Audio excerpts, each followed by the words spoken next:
Good morning, everybody. Welcome to Biochem. Today we're going to be talking about aldolase. Aldolase is enzyme 4 in glycolysis. This is also the quiz 5 material. And quiz 5, again, is the only quiz for this unit.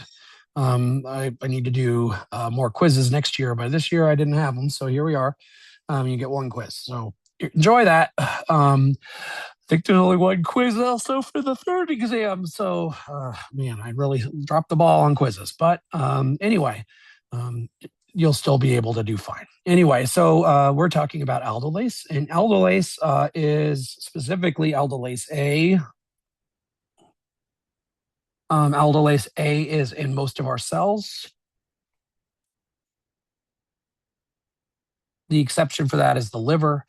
And the liver, of course, is always going to be slightly different from everywhere else because it does things backwards, right? Our cells tend to consume sugars, turn them into simpler acids, and then our liver tends to undo that, like we talked about yesterday when we were discussing the Cori cycle. Remember that in the Cori cycle, we make glucose into pyruvate.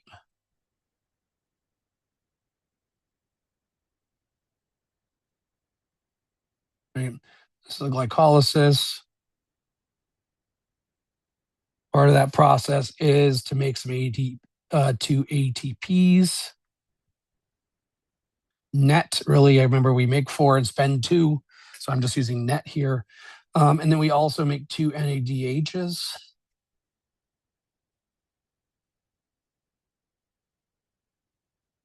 And if pyruvate has oxygen, it will go into the mitochondria. But if it doesn't, we have to make it into lactate. This is LDH. And that's going to use, and I'm going to also just kind of clarify here, we have 2 pyruvate, 2 lactate. So I'm going to use 2 NADHs.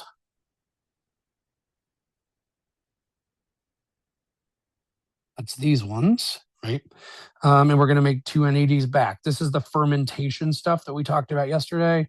And that's going to allow this cycle to continue, right? Because essentially, we can waste that lactate and that lets glycolysis continue to go, right? If you're anaerobic, this is what matters. It's low yield, but it's high potential, right? We have lots of enzymes that can make 2 at a time. Great. Glycolytic muscle fibers love this. Okay. And this LDH, of course, is in most cells. This is the cell level. So I'm just going to do LDH cell because when we ship it out, remember, we do LDH in the liver. That LDH in the liver is going to use up some of the NADH. Oh, sorry, NAD plus to remake the NADH. And then we're going to do gluconeogenesis going back in the liver.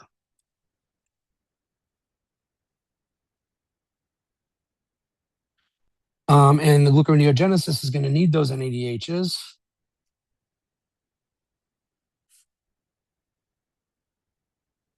So these look pretty similar, right? This is, again, I'm just going to label this the Cori cycle. And this is also going to cost us some ATP. I think it's 6 ATP.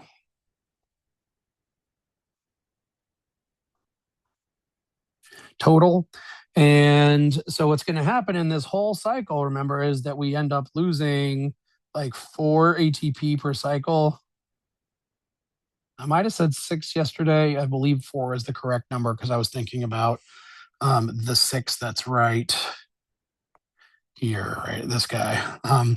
So it's 4 ATP per cycle. And so every time we run this and we recycle the glucose, it costs us 4 ATP, but at least we can keep running. It also kind of begs the question of how long can this possibly go on, right? But the liver, of course, is doing this half of the cycle. It's building up, right? This is anabolic. Our cells are doing catabolism. They are catabolic. And so the liver, again, because it usually does anabolism, does a lot of things kind of backwards from the way we do it in normal cells. So in this case, we're kind of talking about in glycolysis. Right here, this is enzyme 4. And so we're working on breaking glucose, which is a C6, into two C3s, right? This is the key enzyme that achieves that break, and that allows us to get double quantity. And that double quantity is where we're making anything at all in this process, right? It's because everything is doubled that we end up making anything at all, other than like maybe a single or maybe two ATPs.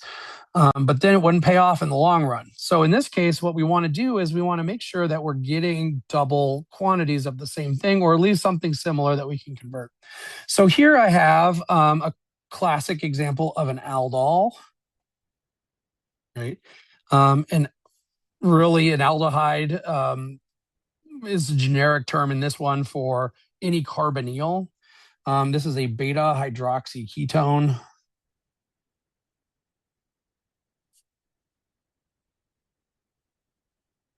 And if you remember your terminology with the Greek letters, relative to some double bond O, we have alpha and beta positions.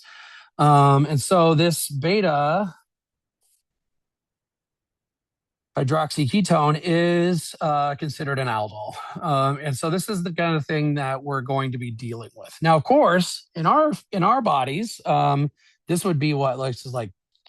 I can name this guy 4-hydroxy 2-pentanone. Fun. We're going to be doing this with a similar one. Unfortunately, ours is 6 carbons long, 2, 3, 4, 5, 6. And each of those is going to have an OH on it.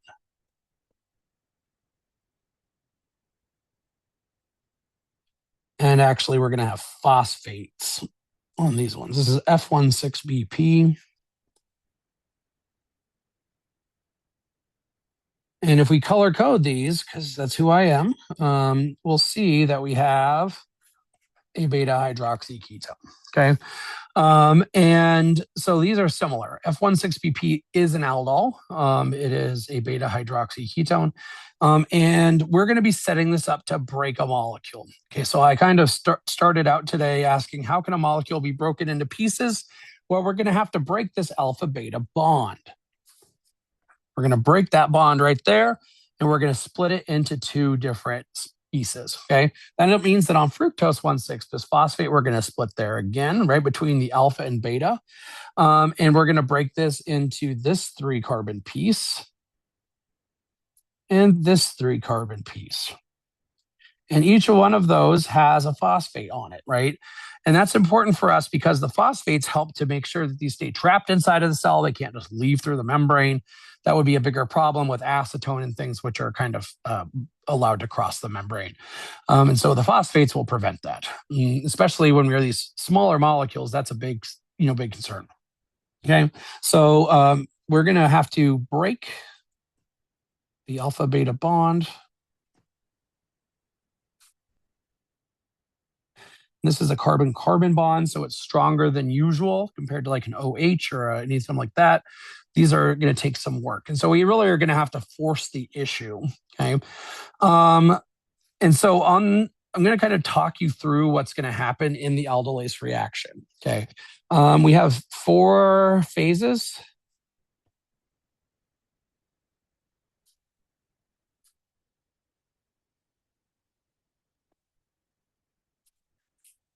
We have ring opening.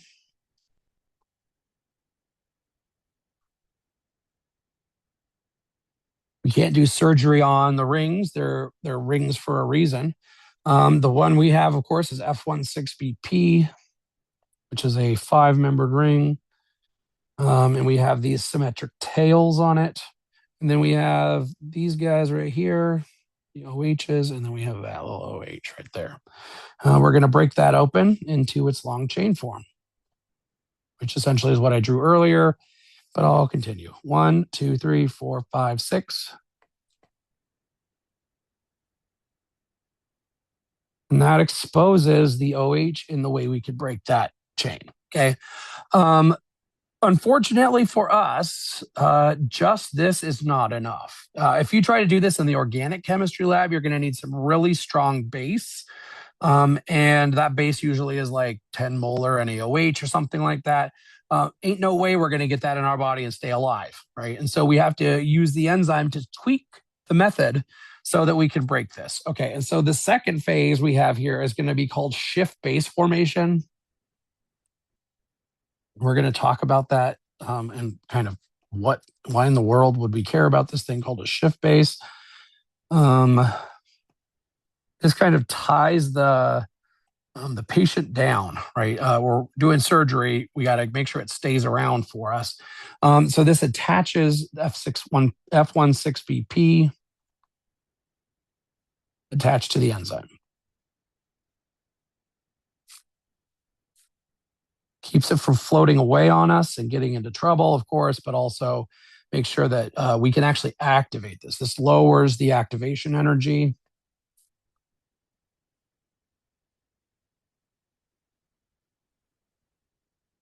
And that's important because that's how we make these things go at all.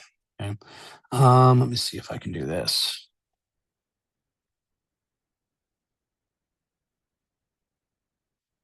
Maybe not. Let's see. Come on, buddy.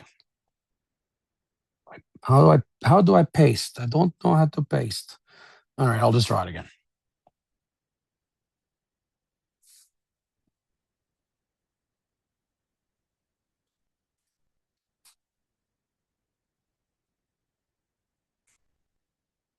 One, two, three, four, five, six.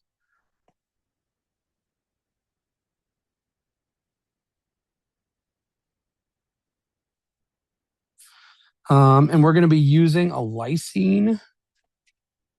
Shift bases are always to lysine. That's one of the cool things about lysine is that they can do this thing. If you remember these ketone carbonyl kinds of things, there's also versions of those called imines that exist with a double bond N. And that's going to be where we're going with this. We're going to make a double bond N at that spot.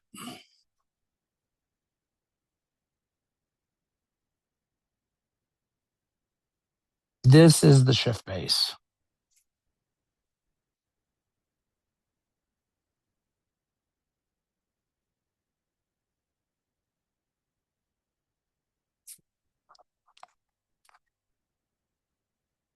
Right here. That is the shift base. And so we are physically attached to the enzyme, of course, which means that we can't escape. It also puts us in the close proximity to another molecule. In this case, going to be a tyrosine that's actually going to pull a hydrogen and break the molecule. And so that's going to be phase 3 of this reaction is going to be CC bond cleavage. Very quick, and it's only one mechanism step.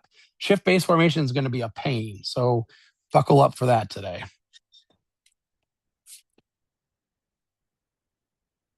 And at the end of this guy, we're going to have 2 parts.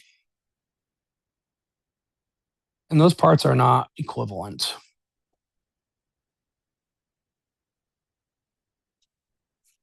So here's my shift base 1, 2, 3, 4, 5, 6, OP.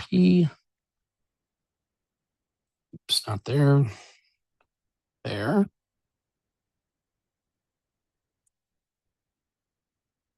We're going to break this into the half that's still stuck on the shift base part. And we're also going to have gap.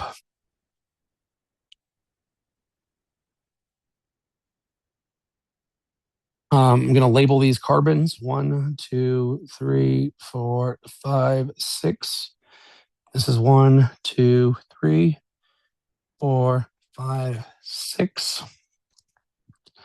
And so this will then leave. This is gap. Obviously, though, the other part of this thing is still stuck on the enzyme, and we can't leave it there or this enzyme is dead. And so we're going to have to hydrolyze shift base hydrolysis.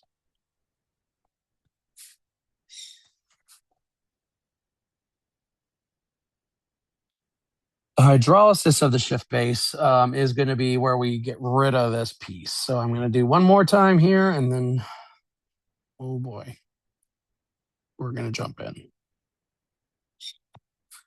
We're going to put a water in to cleave that. That's the hydrolysis piece. And we're going to end up with DHAP, dihydroxyacetone phosphate, which can leave at this point. And now we're reset.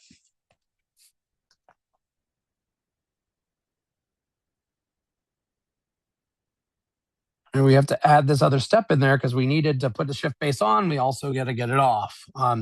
And the shift base, if you look up here, remember, is a double bond to the enzyme. It's a huge connection. It's very tight and it's not going anywhere. So we're going to have to take that off before we can reset the enzyme to go again. So aldolase is a complicated little thing, right? It's not some little chump here. It's where a lot of energy goes in to break this bond, and it's the highest delta positive, delta G positive in this pathway.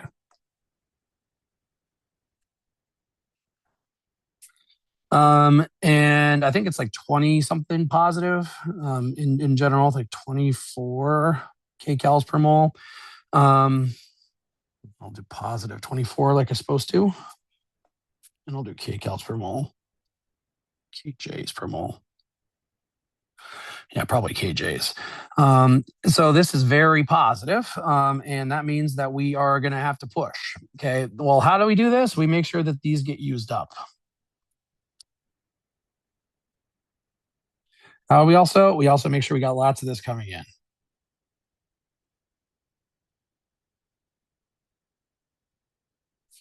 Right. So this is how we're able to push through a big old barrier to break this thing. Now you're going to feel that activation barrier as we start to go through this mechanism. I am also, my hands are going to be sore and cramped at the end of this because I have to go through 4 phases of reaction. And some of these are non-trivial. Some of these are pretty annoying and just go over and over. And it seems like you're just doing the same thing repeatedly. Yep, pretty much is what's happening. Luckily for us, this happens without us having to think about it. It just kind of happens in the background. And so we want to keep them low on the product side so we can make sure that this happens.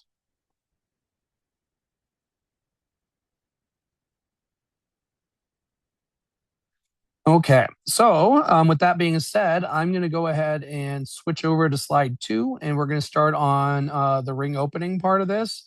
This should be relatively simple, but I have to introduce a little bit of the active site to you guys. So I'm going to switch to slide 2.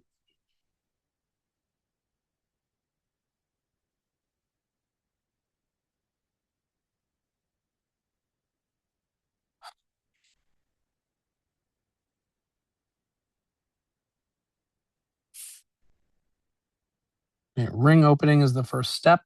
I am going to introduce you to our 2 important amino acids here. We have a lysine, of course.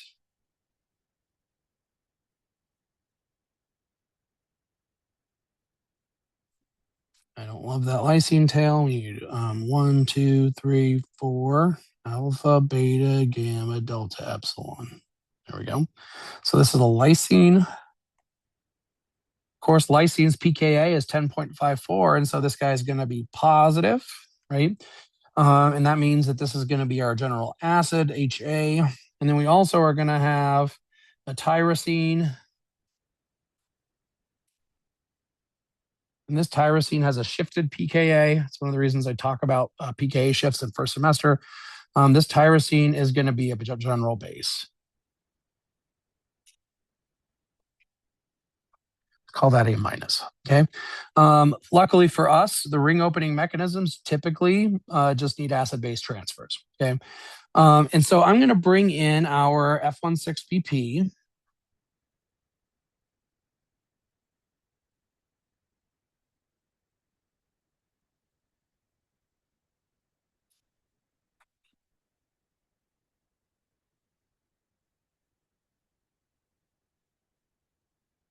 I've mentioned before how alpha tends to be the favorite substrate for this, and that's mostly because of how these active sites are set up. Okay. So what we can do here is to use our tyrosine to pull off the H on this guy. I'm also going to just kind of re-neaten this up a little bit. We'll go OH. So 1, tyrosine attacks the 2' OH. 2 prime means it's just the oxygen at 2. And the H is what we're going to do. And so we're going to pull that. That's going to be step 1. And that's because the tyrosine is right down there nearby, right? It's going to be relatively easy to grab that hydrogen just because they're close to each other. That's going to force a double bond to form.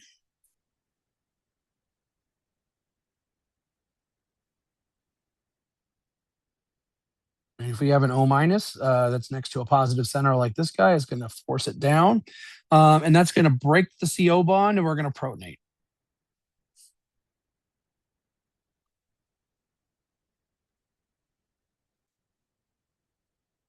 So it says CO ring bond breaks.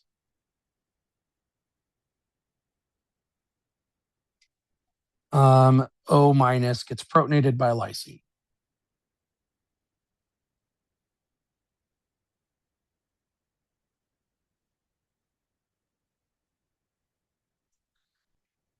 All right. Again, I'm looking for this kind of stuff when I'm looking at mechanisms, right? This kind of thing is all I'm looking for on some of the quizzes. If you're giving me a long list of words, that's not going to cut it for me. You got to give me arrows because this is actually the atoms that are moving and being attacked by things, right? So in this case, the base attacks the hydrogen. That forms a double bond that breaks this bond right here, and then it opens the ring. This O minus gets protonated, right? And so again, I've talked about how sometimes you'll see it like bouncy arrows like this. I don't care if you use bouncy arrows, by all means. I understand what you're trying to do there. But the formal way in chemistry, of course, is just to take the bond and grab the hydrogen like this, right? Even if it's the one that just broke, it's because it's going to that oxygen that we're going to then use that to grab the hydrogen. So I guess if you really wanted to be extra, you could do like a 3 like this. That would just be the bond breaking. And then you could go 4 like this. I don't know. There's lots of ways to think about it, right? But the oxygen needs to end up with that hydrogen. So I'm just going to leave it formally correct. And then I'm going to redraw. Okay, because this is an important thing. We got to keep track of where is our stuff in this active site, because we're going to start to set it up for the next part. And that next part is going to be involving, the lysine getting stuck on to form the shift base. So I'm going to draw this out.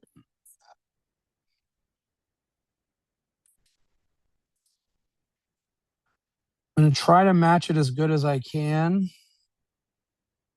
to the shape of this, because this is actually kind of the cool thing about Fisher projections is that they pretty much already look like this. They are just, that's the straight chain form, right? It's not straightened out. Of course, it still kind of looks like the ring. You can see this O used to be part of the ring. Now it's just an OH there.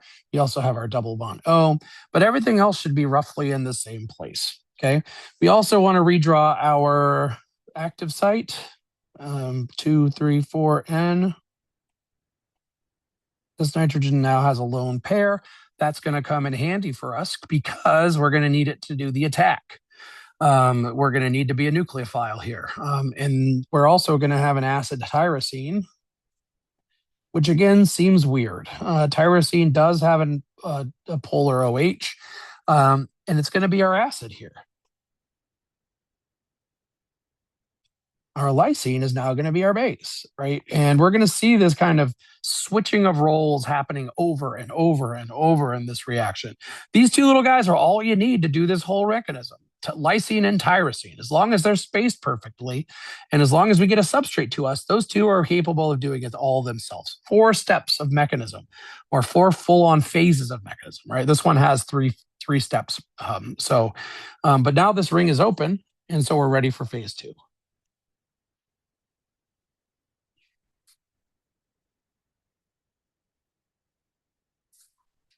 Okay. And so keep that in mind, right? This is all happening inside the active site. They just dock down in a place where the only choice you have is to transfer this hydrogen onto this base. And that kind of forces like this, like a domino effect, right? Where once this happens, then we move into the next phase. And this happens really rapidly, even though it's high activation energy, because we have such a good mass gradient, all of this stuff kind of, it's like an assembly line. Right. And so, but we can only work on one thing at a time. So aldolase has 4 active sites. So essentially 4 of these reactions are going on at all times. There are some of those 4 phases, like one phase for shift base, one phase for ring opening. And essentially you're able to make sure that everybody is constantly kind of being worked on. And it helps to improve the slowness of this particular step. Okay, I'm going to move on to slide 3, and we're going to talk about the shift base.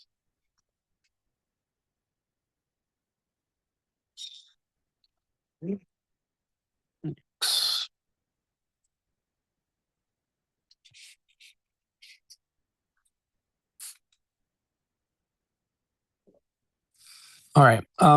To give my own hand some mercy today, and maybe also yours, I'm going to do a double bond. I'm going to just do the straight chain form of this, so I don't have to try to draw it like that every time. Fructose is left, right, right. And don't forget about your phosphates there, right? So there's F16BP in its straight chain form. So that's the Fisher projection. That's what happens after ring opening. And again, what we have is our lysine, 1, 2, 3, 4, N. Those those hydrogens are not coming off here. This is now a base. It wants to become NH3 plus. Okay. Down here, of course, we have our acid tyrosine. It's acid now because it would rather have that traction. Before we had NH3 plus and we had negative here, it wants that back. So it means it's motivated to make a change. It's motivated to try to get rid of that hydrogen. Okay. So in this case, what we're going to be doing is we're going to be switching this double bond O, and we're going to be incorporating this double bond N. Right. So we're going to be swapping partners here. This O's got to go away. We're going to lose it as a water molecule. We'll use that water molecule to break it back open in a minute, right? So we're going to essentially put that right back where we put it. But we need to form this shift base in order to make it go faster. Improves the rate of reaction.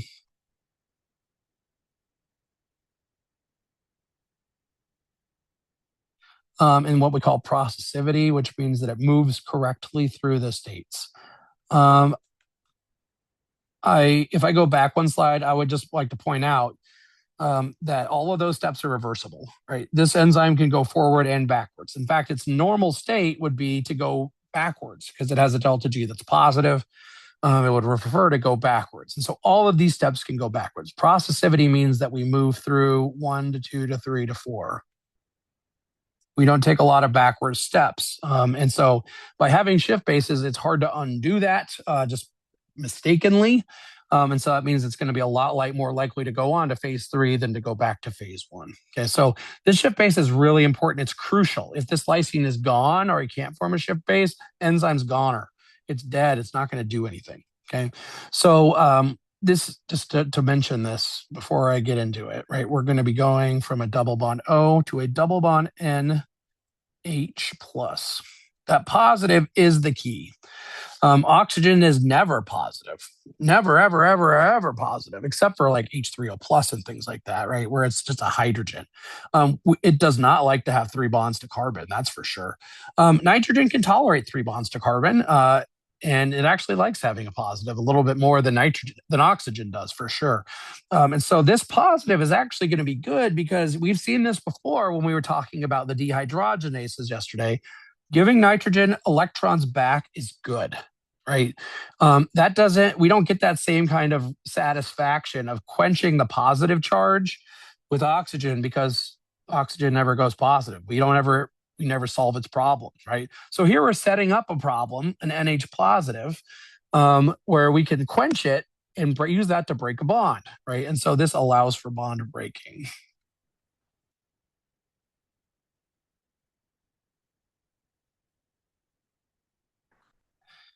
And I want you to watch for this arrow to go back to nitrogen when we get there, because that's where the bond's going to break next step. But we got to form it first. So what we're going to do here is we're going to try to get this double bond O to switch over from a double bond O to a double bond N. First thing we need to do is start to get rid of the oxygen. Okay, so what we're going to do first is we are going to attack with our nitrogen.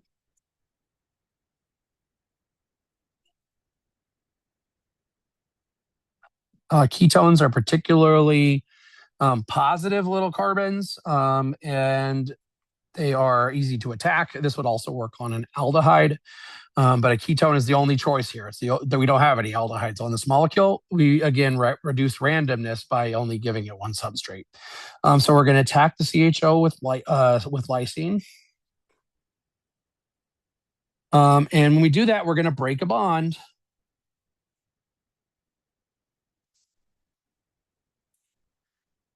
C double bond O breaks.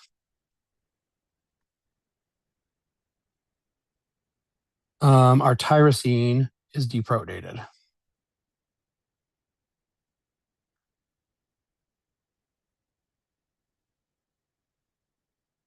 So we get that proton. Okay, so I'm going to sketch this out on the next again. Again, I told you I'm sorry about all the drawing. We don't have the double bond O anymore. We do have the O. It's going to be an OH. And we're also going to be attached to a friggin' lysine. And so I'm going to have to figure out how to draw that in here correctly. 1, 2, 3, 4. That one I should be red. Mauser.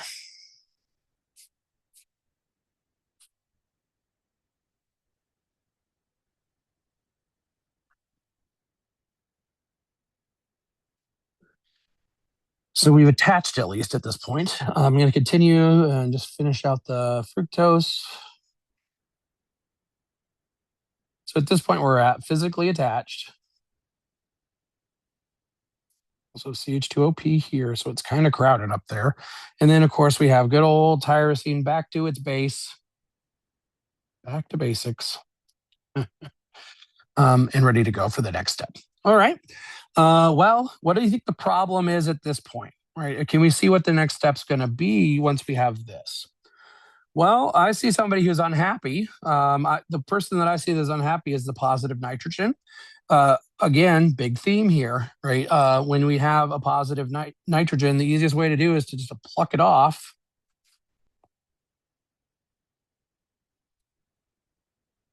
So we're going to deprotonate.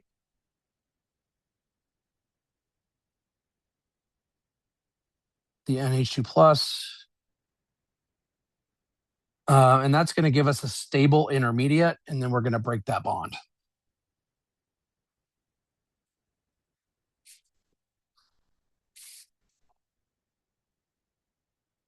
So we should have an NH with its pair.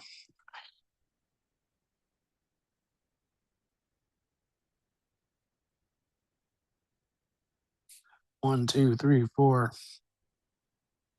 CH2OPOH. This is what's called the tetrahedral intermediate. If you haven't totally blocked out OChem yet, this may be something that rings a bell to you.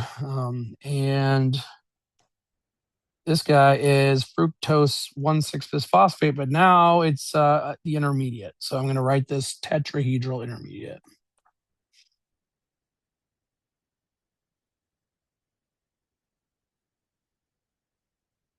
Why is it tetrahedral? Well, it has 4 bonds and a carbon now, right? It used to only have, it was a double bond O there. Now it has 4 bonds, so it's tetrahedral. And now we can go anywhere we want to, given that we have our tyrosine back to acid.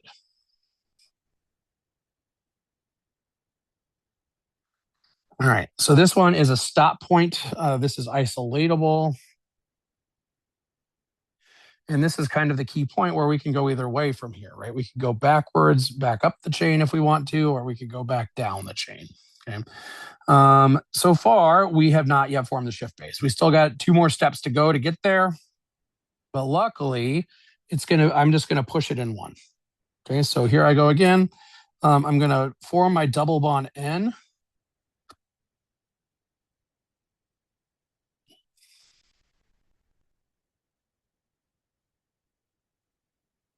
Well, how do we do that? We're going to have to break something off. And our choice is to break something off because we're going to break octet here, right? We already have 2, 4, 6, 8 electrons around that. We're about to add 2 more. So we're forcing another octet violation, right? We're taking advantage of the fact that carbon can't have more than 8 electrons to make stuff happen. And what's going to happen is the water is going to break off and grab a hydrogen on its way out. OH leaves and protonates. Usually we don't think about an OH as a leaving group. It's okay here because it's right next to the hydrogen and grabs a proton. So H2O leaves. And at this point, we should be at the final shift base.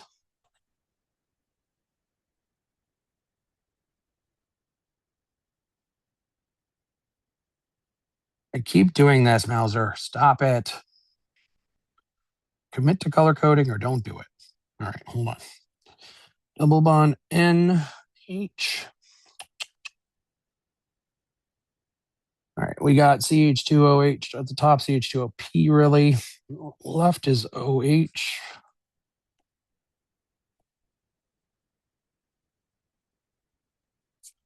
And of course, we still got good old tyrosine. Now he's back to O minus. He goes back and forth like crazy.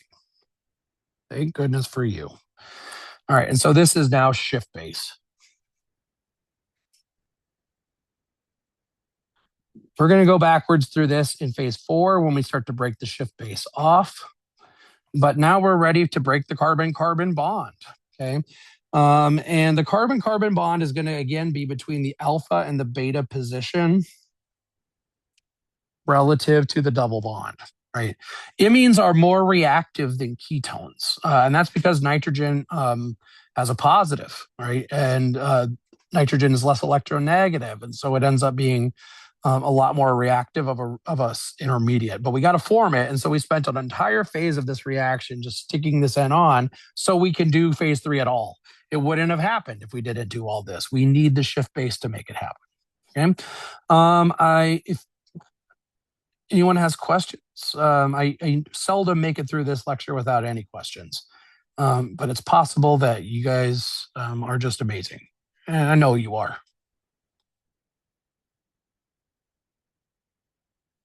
All right, hearing nothing, I'm moving on to slide 4.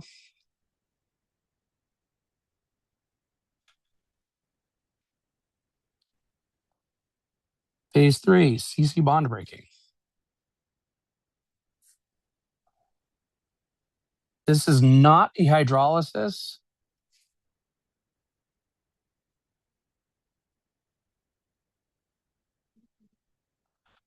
Hydrolysis, for example, is how we break open protein structures, et cetera. We add a water to it. This isn't it, right? This is actually what's called a lyase.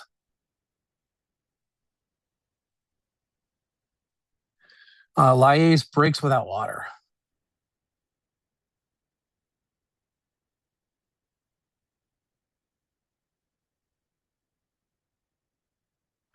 So a lyase breaks it, just like lye, right? Even though lye is technically sodium hydroxide or potassium hydroxide in water, the word still comes from the fact that we don't use water to do it. We use something else. Okay, so it's a lyase. It's actually in that class. We'll talk soon about all the different types of enzymes. Anyway, so I'm going to pick up where we left off.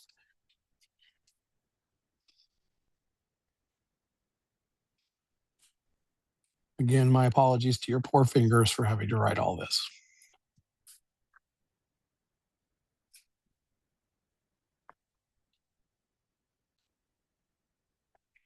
All right, we're going to have a major plot twist here.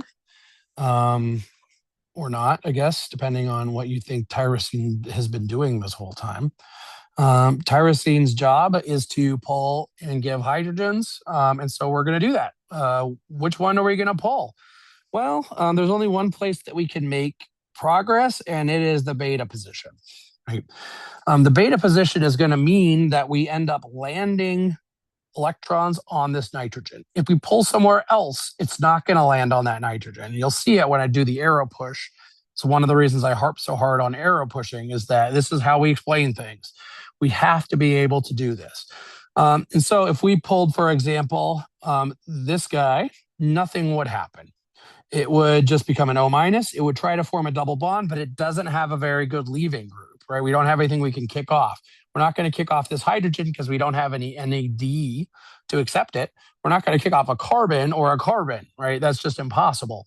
And the only way we can make it happen is if we make it, the arrows land somewhere that is satisfying. Okay. So what I'm going to do here is I'm going to pull off the beta hydroxy's hydrogen.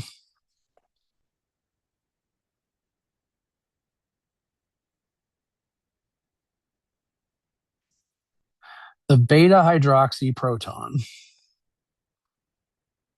All right, just like we've seen before, once that happens, we're going to try to form the double bond O.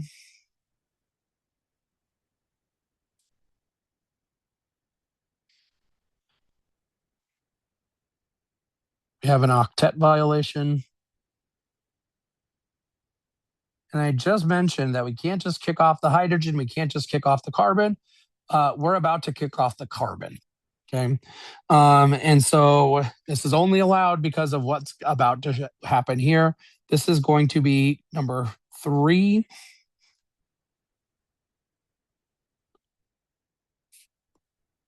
CC bond cleavage.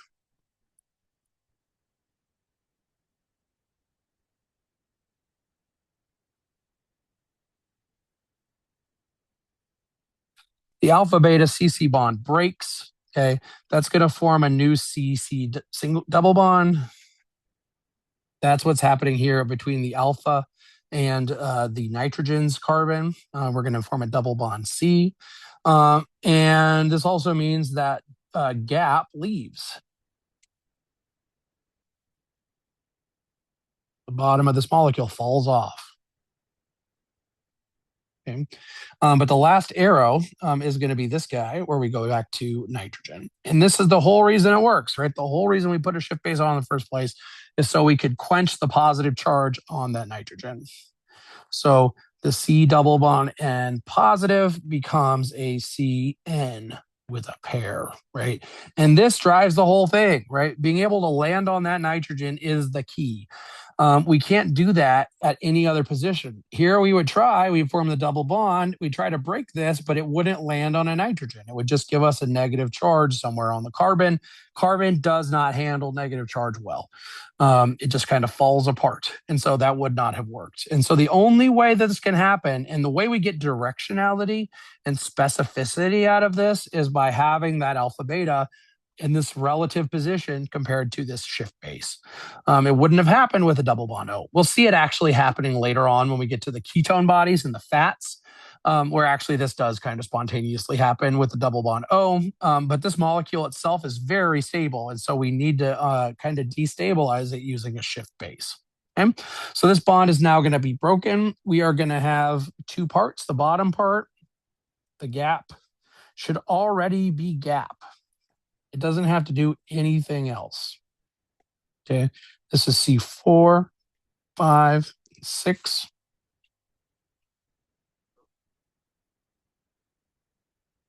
And then we're going to have carbons 1, 2, and 3 still stuck on, and they're going to look a little silly.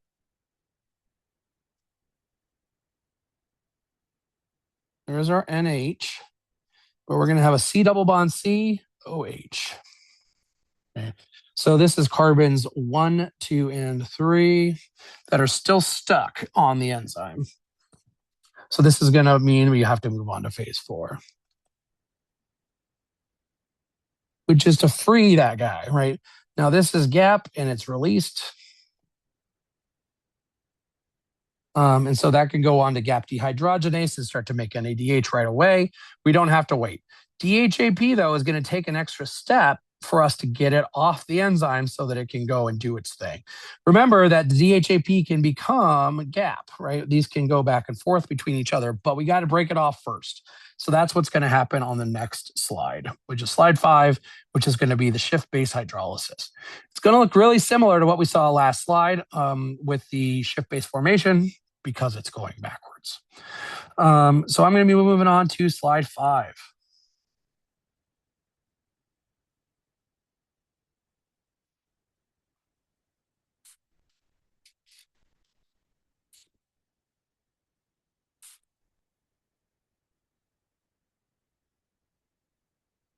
All right, so we have a simple little shift base. It's a lot smaller now.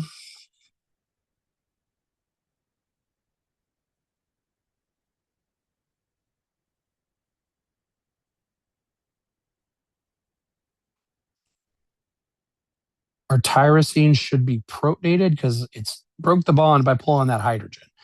I always think it's awesome that we can do any of this stuff just by pulling hydrogens, essentially just by playing the shell game, right? Where it's like, watch the hydrogen, watch the hydrogen.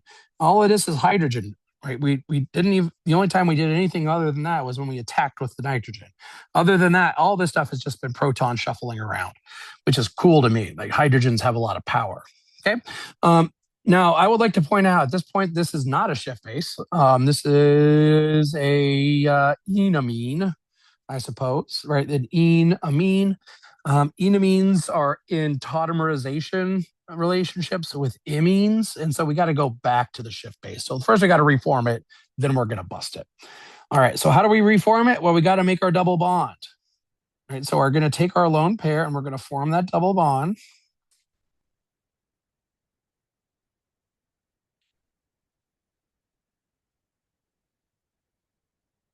That's going to break an octet. And so what we're going to do is grab a hydrogen. And we're going to protonate the alpha carbon. Remember, our alpha carbon is the one next door. There's also this guy up here, but he's not the one because the bond is going to break, right? We already have a hydrogen here. So we're going to protonate at the double bond. So we're going to use the double bond.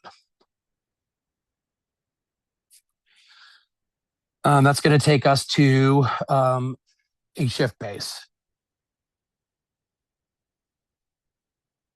Now, once we have the shift base back, because we broke it, we kind of, the CC bond inevitably broke the shift base. And so now that we've got it back, we can start to hydrolyze it. So I'm going to redraw again. I'm going to quit early today, hopefully, if I can get through this last slide. And I have one more fun kind of fact to talk about, and then we'll be done. 1, 2, 3. Damn it, Mauser. You keep doing this, every single one.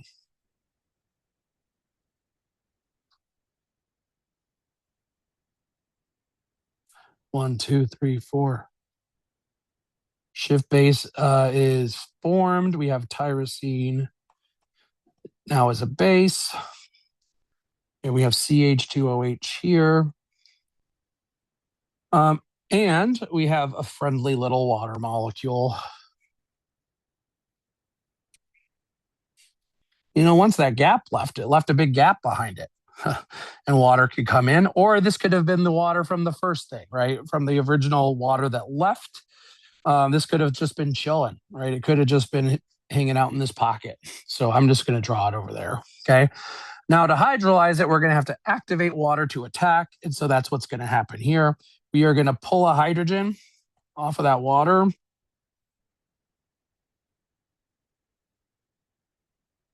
So I'm going to attack the hydrogen.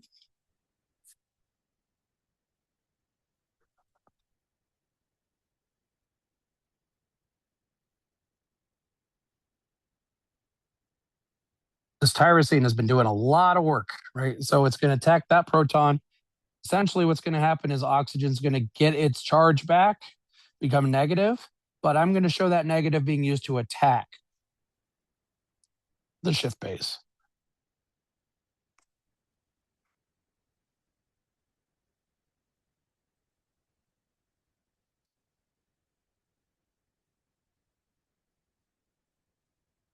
OH minus attacks the shift base, and that's going to cause the electrons to go back up onto nitrogen, which it kind of likes because it's positive, right? When we have that shift base, that positive charge is the key, right? If we don't have the positive, there's no reason for any of this. And so we're going to attack water. It's going to now attach itself onto the molecule. We're going to go back to our tetrahedral intermediate.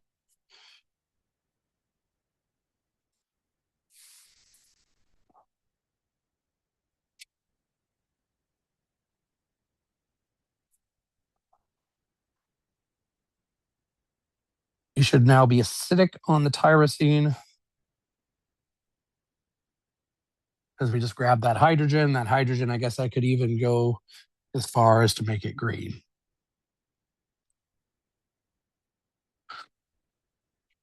All right, and then we still, of course, have the rest of the molecules, CH2OP and CH2OH.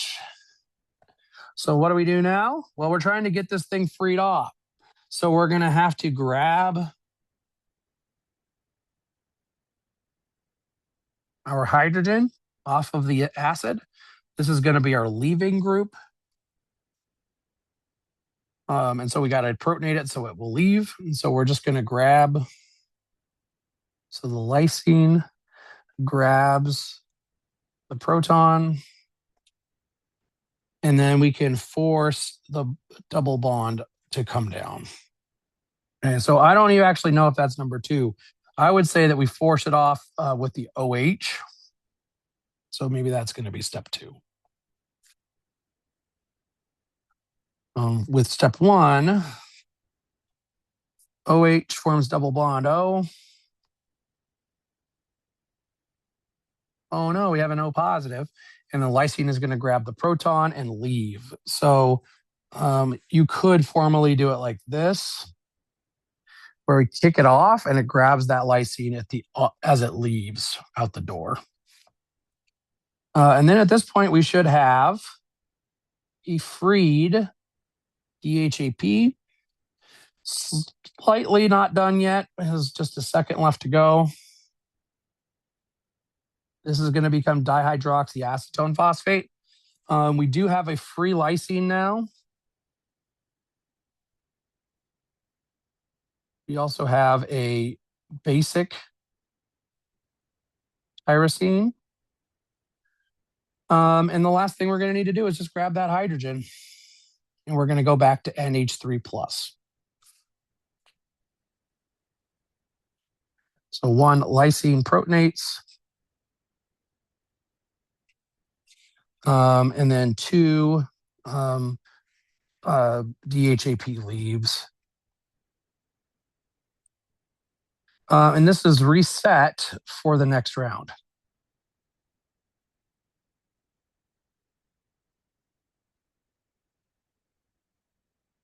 So we're going to be reset, and we're going to go back to the start condition because we had NH3 plus and O minus. And remember that that's the traction, right? We have this traction between the lysine and the tyrosine that makes them want to do this at all. And so we want to make sure we reset it. This was O minus when we started. This was H3N plus when we started. And we're back to that at this point. And of course, DHAP is going to leave. This is going to go on to enzyme 5. Triose phosphate isomerase.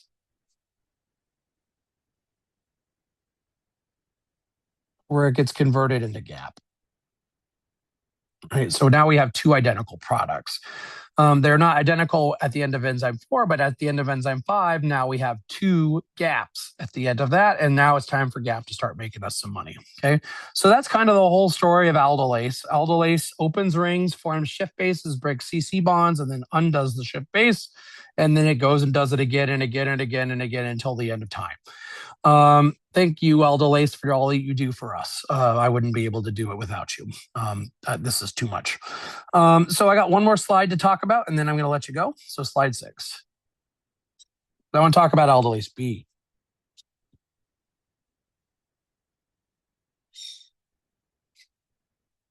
Aldolase B is in the liver, of course. And this is a place where, for example, we can split, for example, fructose.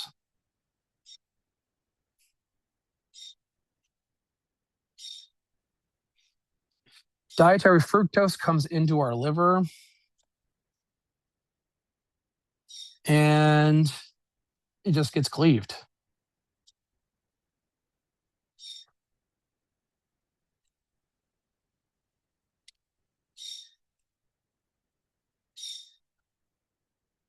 And in fact, it's not even phosphorylated at this point. It could be phosphorylated once, or it could not be at all.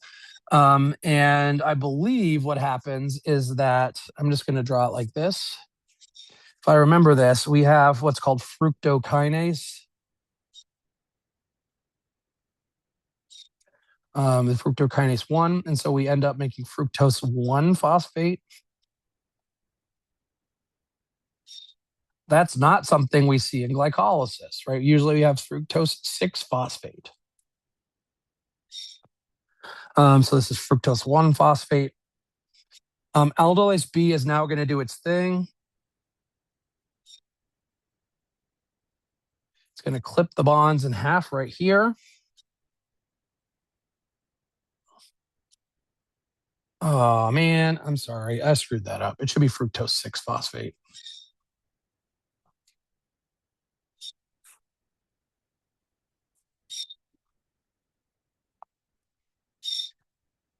All right. So fructose 6 phosphate. Yeah. And that's the problem is that we clip it in half. We end up with a lot of DHAP and GAP. But this isn't DHAP. This is dihydroxyacetone.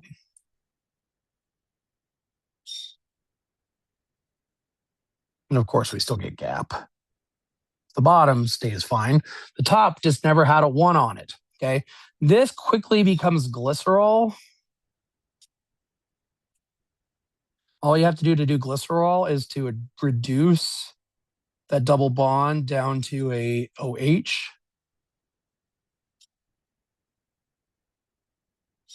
And glycerol, of course, is the beginning of triglycerides,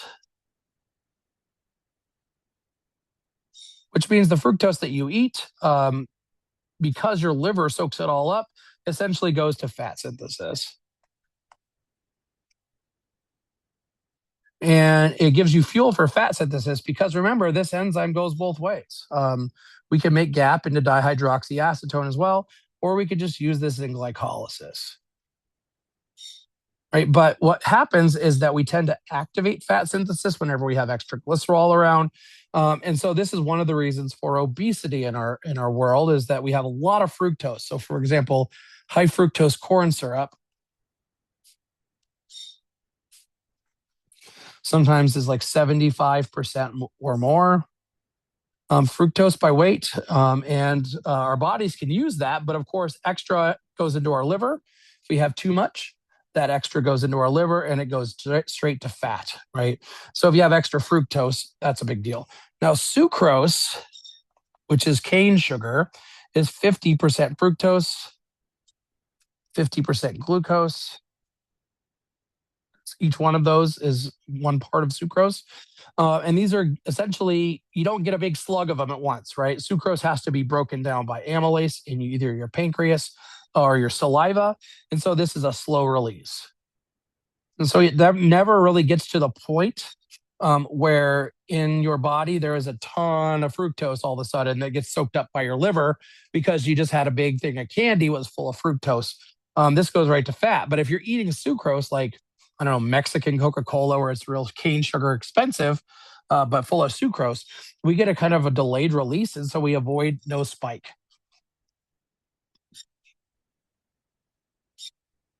And if we don't get a spike, the liver doesn't have a chance at it. This dietary fructose, of course, causes a spike. And now we don't have blood glucose in this case. We have blood fructose.